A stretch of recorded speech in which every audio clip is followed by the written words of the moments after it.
I just want to start off by informing you guys that I will now be taking in video requests. So, if you want to hear my thoughts on a certain topic, comment down below and I'll make and release that video for you during that week. Unless I already have that video planned out. If that's the case, then you'll just have to wait for that day I have for it. With that being said, let's move on to today's topic, which was suggested by BC. He said, make a video on Breno, Dres Anderson, and CO Moore. Well, BC, here are my thoughts, and I'm going to start out with Anderson. Anderson, I just don't think adds much to the team that other players we already have do. And if I'm being honest, I think the guy has zero chance of making the team. Why?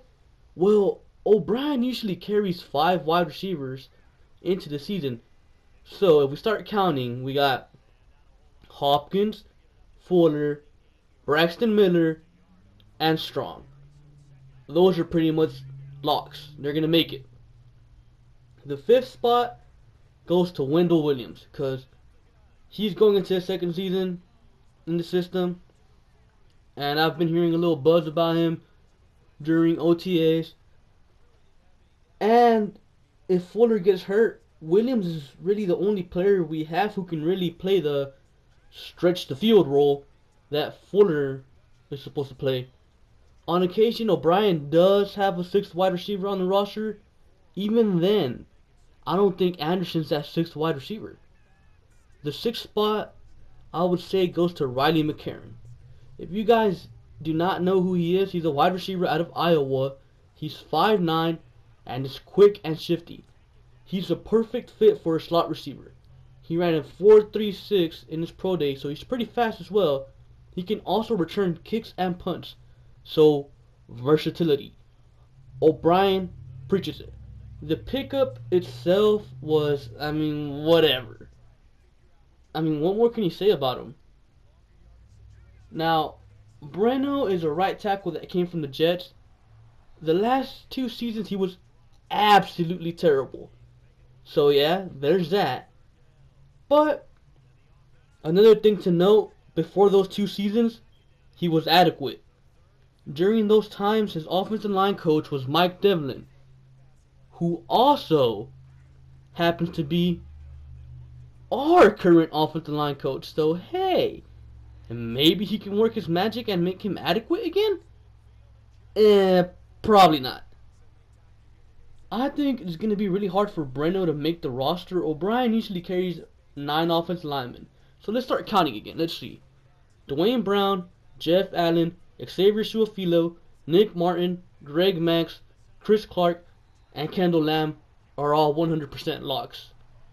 That's 7 players, meaning there's only 2 spots left, and there's still Julian Davenport, Kyle Fuller, Breno, Chad Slade, David Quesenberry, and Lawrence Gibson. That's 2 spots for 6 people. I think Davenport is a lock because he's a project 4th round pick. So then there's 5 players left for 1 spot. And that last spot, I'd say, goes to Kyle Fuller. Why? Well, versatility. Fuller can play center and both guard spots, and he's also got the size to play a right tackle in a pinch, while Breno only plays right tackle. So I don't think Breno makes the team either, but he could probably sneak in if Rick Smith IR someone again that really isn't hurt, like maybe Julian Davenport or something, since he is a project. The pickup of Breno to me just made sense because we obviously need competition for the right tackle spot, but I just don't think he makes it.